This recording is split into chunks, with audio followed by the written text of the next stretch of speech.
talked about viruses in the past, more ecological focus. Today we're going to be diving into more of the genomics, but I'm going to be talking about the genomic island landscape of giant viruses. So we're going to start out with the genome. Everyone has a genome. I have a genome, you have a genome, corals have genomes. But we also are going to start out with the fact that the genome is not a completely stable thing through time and space, even within species of the same population. And so most organisms have what's known as a core genome. This is something that's highly similar between individuals of the same species because it contains a lot of these genes that are essential for the survival of that species. But things also have variable parts of their genome, which, as the name implies, differ between even members of the same species. And these can contain genes involved in strategic advantage in a certain environment, such as warmer climates or colder climates. To give an example of this, we're going to use two houses of the same species. They're both houses. And so you'd expect a house in New York, house in Miami. They're both houses. They have some core functions like a roof, a door you expect to find on every house. But they also have some unique variable parts depending on where they are. So in Miami, you need the hurricane windows and a really good AC because it gets super hot here.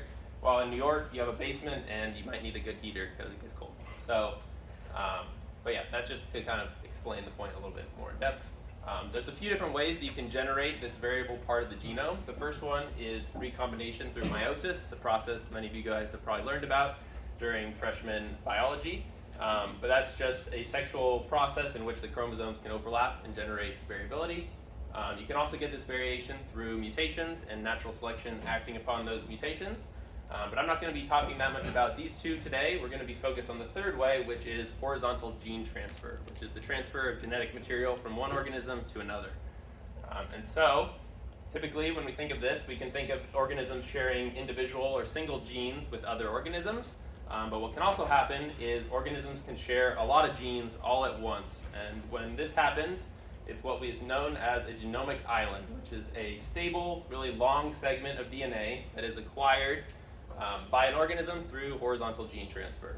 So you can see on the right, here's just kind of a schematic of one in a bacteria. You can see that the genomic island region, one of the ways we can tell it's a genomic island is because it has a different GC content from the rest of the genome. These are pretty well studied in bacteria, and they typically include a lot of functions involved in symbiosis or pathogenicity or adaptations to certain environments or increasing the fitness. So the question begs, are these genomic islands also present in viruses?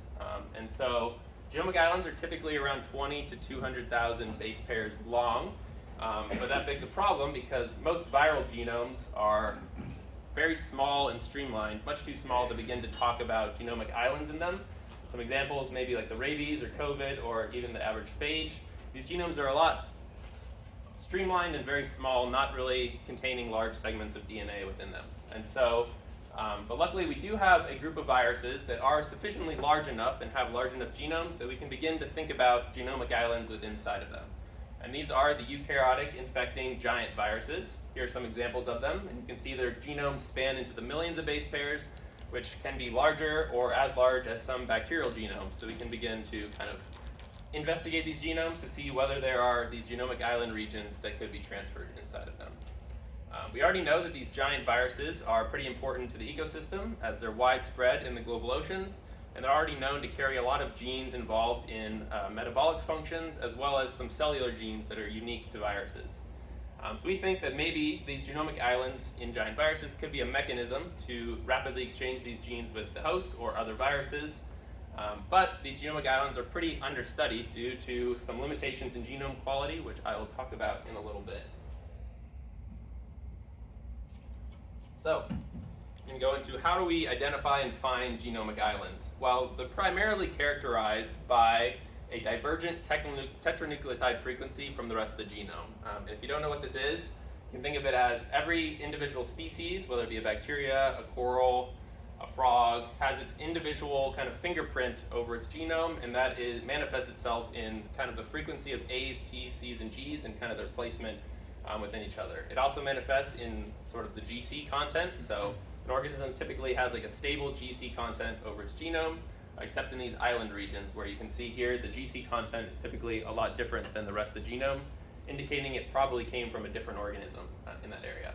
So another way that we find these islands is typically they have direct repeats, which are just repeated segments of DNA on either side, as kind of the insertion sites, and they also have close proximity to tRNA genes as well. And so what we did was we developed a simple Python program to try to identify these in our giant viruses using deviations in kind of the sliding window correlation of the tetranucleotide frequency across the entire genome. That's what you can see kind of up here at the left, or the right here. This is a correlation plot, and you can see it's pretty correlated except at this really spiky point, which the program identified as a genomic island, and we confirmed it, finding the direct repeats as well as tRNAs in there. So, and then we tested this program on some of the known, there are about 22 known genomic islands in giant viruses, and it successfully identified all of those regions, and so we were confident to use it on a broader set of genomes. So a little bit of an aside of why we had to use high-quality long-read sequencing genomes for our project. So I'm going to walk you through a little bit about the assembly process. So typically when you get a short-read genome, or if you're sequencing something using an Illumina process, you're going to shotgun your genome into a bunch of small fragments of DNA, and then they'll get sequenced in typically 150 base pair fragments. Then when you go to assemble them, you'll get these shorter kind of fragmented contigs. And often, if you want to recover a full genome, you'll have to bin them, which is putting similar contigs or similar fragments of DNA together in order to get a genome. But one of the problems with this binning algorithm is typically reliant on having similar coverage as well as the tetranucleotide frequency of these sequences. Both of these are processes that could exclude the genomic islands from actually getting into your genomic bin. And so what we did was we use long-read sequencing, which you sequence native DNA, which can get much larger fragment sizes, up to tens or even 50 or 100,000 of base pairs. And then when you assemble them, you actually get these single contiguous genomes that are in one contig, so we don't have to bin them and we don't worry about losing out on genomic islands in the process. And so what we did was we recovered some of these genomes from different various projects that were publicly available. We took some cultured representative giant viruses, as well as some from Lake Biwa, Japan, and a bunch from the San Francisco Bay estuary as well. And this ecosystem will come into play later because we use this for other kind of ecological analysis. We also have a ton more genomes that we're hoping to add to this project. Me and Ethan went to Port St. Lucie in Stuart, Florida a couple months ago, and we collected seawater samples there. We've already sequenced a bunch of them, and we have over 1,000 new long-read single contig giant virus genomes that we can add, and I'm going to hopefully add to this analysis and add some more ecological relevance after we do this. So yeah, so our initial finding was that giant viruses have a ton of these genomic islands. In about over half of the genomes that we analyzed, we found these islands, and some of them had a lot more than just even one island inside of them. And so here on the left, these are just the 5 major groups of giant viruses, but the names aren't super important for today's talk. But this is just the 4 groups, and you can see there's tons of islands all over the tree of life there. And so what we did was we did some functional analysis on these islands, predicting and analyzing proteins. And we found that a lot of these islands contained defense-related genes, as well as genes involved in DNA replication and different metabolic processes, things that we might expect to find in transferred material. Another thing we found, and what we wanted to know, was how are these genomic islands unique from the rest of the giant virus genome, because we already knew that giant viruses have a lot of these metabolic genes in their genome. One thing that interestingly stood out was that a lot of these genomic islands are enriched in surface adhesion genes. So you might be wondering what these surface adhesion genes do in these viruses. Well, it all has to do with their infection cycle. So a lot of these giant viruses enter the cell through receptor-mediated endocytosis or even phagocytosis. Both of these require a binding to the host membrane in order to kind of activate it. And so these surface adhesion genes could be a way that these giant viruses could be sharing or adapting to their host, or even maybe broadening their host range by sharing these genes to attach to other types of hosts. And so you can kind of think of it like a thief that has a key to someone's house. They can maybe share it with other thieves in order for other people to rob the same house. And so that's, I came up with that. All right, but first we have to see, is there actually any evidence that these giant viruses are actually sharing these islands? And for that, we used that San Francisco Bay data because we had a localized ecosystem with a ton of giant viruses in it. And we could see if these giant viruses are actually sharing these islands. And so you can see this little plot on the right Each dot is a genome that we found in that San Francisco Bay data, and the connections are those shared islands that we found across many different genomes. And so there's a big kind of group of genomes that we're all sharing this island right here that had a lot of structural as well as kind of methylation type proteins on it. But we also found a few examples of very, very similar viruses that actually had different islands, or in this case, we have two chlorella viruses, both infecting the same host, but one of them has this genomic island there, and the other one is completely missing in the genome.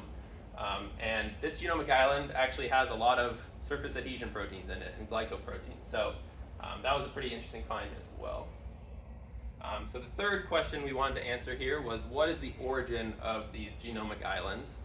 Could they come from the host or other viruses?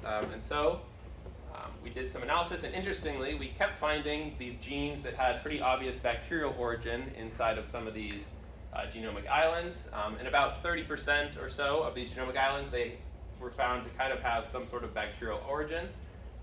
And we kind of further did an analysis to kind of prove this. With using that San Francisco Bay data again, we found that a lot of the genes on the islands actually had hits to genes that were found in bacterial genomes that we also recovered from the same area. And kind of the icing on the cake is we actually found evidence of entire giant virus islands, or most of the giant virus island, actually even being integrated into these bacterial genomes as well. And so you might be thinking, how is a eukaryotic virus going to be exchanging genetic material with a prokaryote or a bacteria, as it's not the host of that virus? And so we think that the protist, which is the natural host of a lot of these viruses, is kind of the key to the puzzle here, because these protists are typically single-cell eukaryotes, but they also host a lot of complex interactions inside of them, such as a lot of them having endosymbiotic relations with bacteria that live inside of them. A lot of them are also mixotrophs that eat bacteria, so there's a lot of ways that bacterial DNA could get inside the host. So we think that these protists could be acting as kind of a hotspot for gene transfer between viruses, the host, and maybe even the bacteria. And so the main takeaways from today are these genomic islands seem to have some sort of mechanism for adaptation in these viruses to their host through these surface binding proteins. And the origins of some of these islands kind of highlight this tripartite exchange that could happen between protists, bacteria, and their viruses. And ultimately studying these is going to help us to further understand these virus-host interactions, because these are what are driving a lot of the food webs and biogeochemical cycles in these ecosystems. So some future directions, I told you we have the data from Stuart. We also have a 2-week time series along with that data. So we're going to look more in depth into the timescales and the frequencies at which these islands are exchanged within the viral population, just to get some numbers and see how frequent, how common is this in an actual ecosystem over time. And so with that, I'd like to thank my committee, as well as the rest of the members of our lab. And if you have any questions, I think we got some time for that. So.